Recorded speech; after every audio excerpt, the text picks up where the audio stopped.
Annyeonghaseyo! Guys, sobrang lamig! Nasa Korea na ako! At syempre, ano pa bang gagawin natin? Titikim tayo ng convenience store snacks! Guys, hulaan nyo kung nasan ako, walang ganito sa Pilipinas.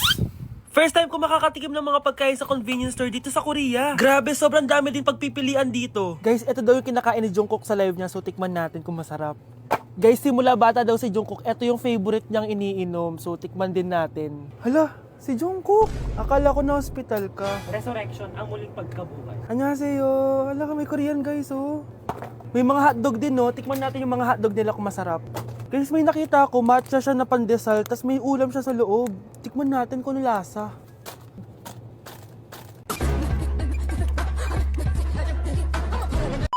Charan! Tikman na natin sila, guys. Unahin na natin to favorite snack ni Jungkook. Kancho daw yung pangalan nito, guys. Tikman na natin. Sarap! Honey Bunch! And syempre, di natin pwedeng tikman nang wala si Jungkook. Jungkook imnida.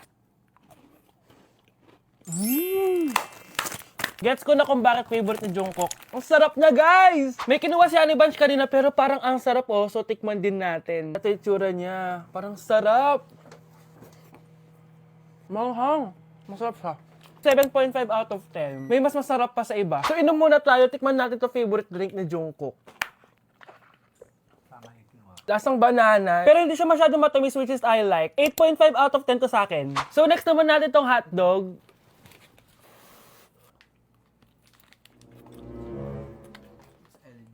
Ano yung lasa? Hindi ko siya gusto, guys. Weird na lasa niya. 3 out of 10 lang to sa akin. Hindi ko siya masyadong gusto. Next natin tong dried pusit. So, ganito yung itsura niya, guys. Matigas siya. Ang tigas. Baka niluluto pa to. Eh, grabe. Alam mo yung mga ginangat-ngat ng aso? 1 out of 10, hindi ko siya nakain, tapos wala rin siya lasa. Next natin to matcha na siopaw na may ulam sa loob. Unang kagat, guys. Akala ko sobrang dami laman, di siya katulad ng picture, oh. Pero masarap siya. Alam ko yung kalasa niya, yung bola-bola, ganun. I'll give it 8 out of 10, kasi masarap naman siya. Second to the last natin, itong curry crispy roll. Curry? Ah, may curry nga talaga siya. Ganito yung tsura niya, guys. Uy, ang sarap! Magugustuhan mo siya. Oo nga. Guys, masarap siya. 9.5 out of 10 ka sa akin. Okay, guys, last natin. Magkukorea ba tayo na hindi nakakatikim ng bulldog? Guys, natatakot ako kasi maanghang talaga to. Hindi siya maanghang, guys.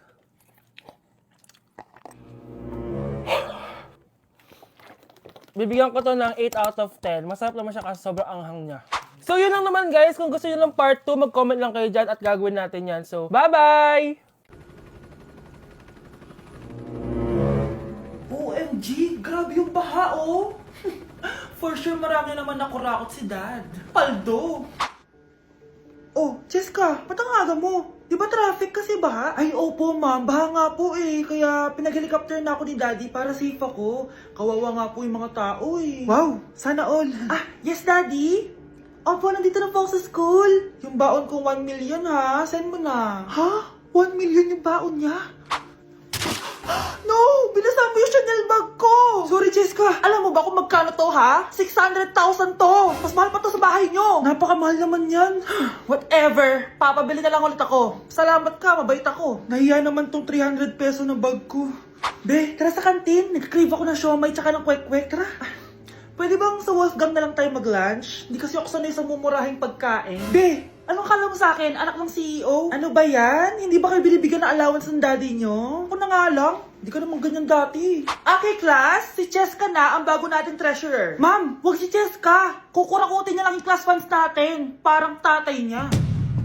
Flood control, ayaw. Gastos, gusto. Kaya mayaman si Cheska kasi korap ang pamilya niya. Ang laki ng tax na binabayaran ko. Sa Disney Princess pala natin napupunta lahat. Habang kami, binabaha na dito. Ikaw pa helicopter lang. Wow, napaka-lavish mo naman. Tsaka, pairam muna ako nito Chanel bag mo ha. May ambag din ako dito, no?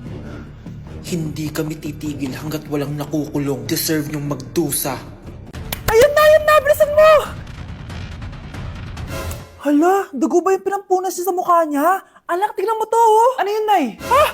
Anak, ano yung nasa mukha mo? Dugo ba yan? Ginagaya mo ba yung pinupload ko? OA ka talaga, Nay. G2G peeling solution to. Gentle exfoliating to. Tinatanggal nito yung mga blackheads, whiteheads, tas nakakaliit din ng pores. 2 times a week ko to ginagamit, kaya instant glowing at smooth na yung texture ng skin ko. Ay, perfect yan, anak. Ang dami ko pa namang blackheads tapos ang laki pa ng mga pores ko. Charan! O eto, Nay, sa'yo na to, 199 pesos lang yan. Thank you, anak, ha. Huwag mo na ulit ako gugulatin ng ganun, ha. OA ka lang talaga, Nay. Being a guy means handling everything from work, fitness, goals, and you gotta stay on top of your game. Hindi pwedeng pabigat, kaya hindi pwedeng basta-basta lang. Ako, I choose simply Serpentina. Bakit Serpentina? Para to sa laking lalaki na palaging on the go. What I like about Serpentina is it gives me natural energy, focus and clarity, it supports my hormonal balance and boosts my immunity, which is very essential sa everyday life ko. Simply Serpentina isn't just another supplement. It helps you stay focused, energized, and stress-free. Because let's be real, I don't have enough time to feel off balance. Stay sharp, stay healthy, and stay balanced with Simply Serpentina. Because wellness shouldn't be complicated, it should be simple. Nay, alis na ako. Anak, nagtoothbrush ka ba? Parang medyo may amoy. Ha? Oo nga, pero nagtoothbrush naman ako, Nay. Sigurado ka bang hindi fake yung nabili mong toothpaste? Di ko alam, Nay. Nay, nakauwi na ako. Oh, anak, anong nangyari dyan sa mukha mo? Nagre-rejuve ka ba? Ha? Ha? Na-sunburn ako, Nay. Naglagay naman ako ng sunscreen anong nangyari sa mukha ko? Ayak ka na naman Sigurado ka bang hindi fake yung nabili mong sunscreen, ha? Di ko alam kung totoo yun, pero mura lang kasi yun bakit parang puro fake na lang nabibili ko? Bili na lang ako sa Shopee Mall. Nay, yung mga parcel ko, dumating na ba? Oo. O, eto. Ano naman yung mga yan, ha? Mga essentials, Nay, like this Belo Sun Expert Dewy Essence na buy one, take one. Alam mo na, malapit na ang summer. O, eto pa, Nay. Colgate Optic White Purple Toothpaste at O2 Aromatic Menthol para sa fresh breath at whiter teeth. Anak, sigurado ka ba mga authentic yung mga pinagbibili mo, ha? Oo naman, Nay. Eto, sigurado na talaga ako dito dahil sa Shopee Mall ko to nabili. Nandito na kasi mga big brands pero lower than SRP. Ayan ang gusto ko, sa sigurado. Lahat dito 100% authentic. Kaya kayo, shop na dahil sigurado sa Shopee Mall. Samahan niyo ako magpaligo kay Ravi. Tara, calm down, calm down. Ravi, say hi. Ayun na. So, alam niya na yung spot niya kung saan siya maliligo. Binabasa ko muna siya para kapag sinampo ko siya, mabula na. Kami, boy. Ayun, ganyan lang siya. Like that. So guys, si Ravi lang yung dog na nagstay sa amin kasi yung previous namin dogs, yung isa poodle and then yung isa yung shih tzu. Parang 3 months pa lang sila, tapos parang nagkasakit ata ng parvo. And then yun, nawala. So na-trauma na ako sa mga small dogs. And then sakto, nung birthday ni Honey Bunch, nag-request siya for a golden retriever. Here's Ravi, nandito na siya. He's been around for 2 years na. And ang laki niya na, guys. Sobrang taba niya na. Do you like this massage? So ang goal namin is at least once a week, mapaliguan namin siya. So babanlawan na natin si Ravi. O go, come here, boy. Dahil iniwan na ako. Ken. Ito yung spot kasi kung saan dinadry ni Honey Bunch si Ravi So, dito siya magdadry. Hi ka muna. Ayan na, Ravi. Hi. Here, boy. O, come here. O, belly Ravi. Come here. Ravi! Gusto nyo nang binabelly rub siya, guys. O, belly Ravi. O, belly Ravi. Guys, ano? Belly Ravi. Belly Ravi. Belly Ravi. Say bye-bye. Tama na. Ano to?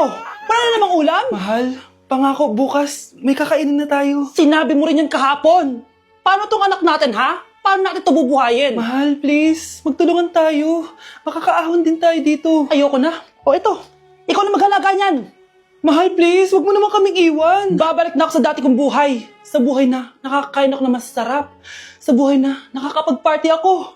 Sa buhay na prinsesa ako. Ayoko na ng gantong buhay. Mahal, please. Babawi ako. Kaya mo na yan. At wag na ako gugulin, ha? Anak, pangako hindi kita iiwan, ha? Nandito lang ako para sa'yo. Hindi kita papabayaan. Okay, Mr. Ramon?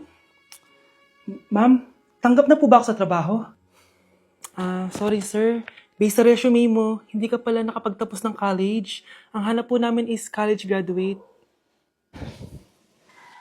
Uy Ramon, mukhang galing ka sa interview ah. Natanggap ka? Hindi nga eh. Baka may alam kang pwede kong pasukan ng trabaho. Pwede ako. Sige, sabihan kita ha. Salamat Susan. Dami naman basura dito. Ramon, may hiring daw yung kakilala ko at pwede ka daw doon magtrabaho. Ha? Talaga? Sa wakas, mabibilin ko na lahat ng pangangailangan ng anak ko. May anak ka pala? Oo. Iniwan kami ng nanay niya dahil di niya kaya tong gantong buhay. Hayaan mo, hindi mo deserve yun. Wow, ang bilis. May pumalit na agad sa akin? Mali ka nang iniisip. Alam mo ba Ramon, nabibili ko na lahat ng gusto ko ngayon. Kumakain kami sa magandang restaurant at nakatira ako sa mansyon. Ha? Honey, tara na. Ipag-shopping pa kita mamaya. Baka malit pa tayo sa dinner natin. Okay, honey, papunta na. At ikaw babae ka. Kung ayaw mo masira ang buhay mo, layuan mo yung lalaking yan.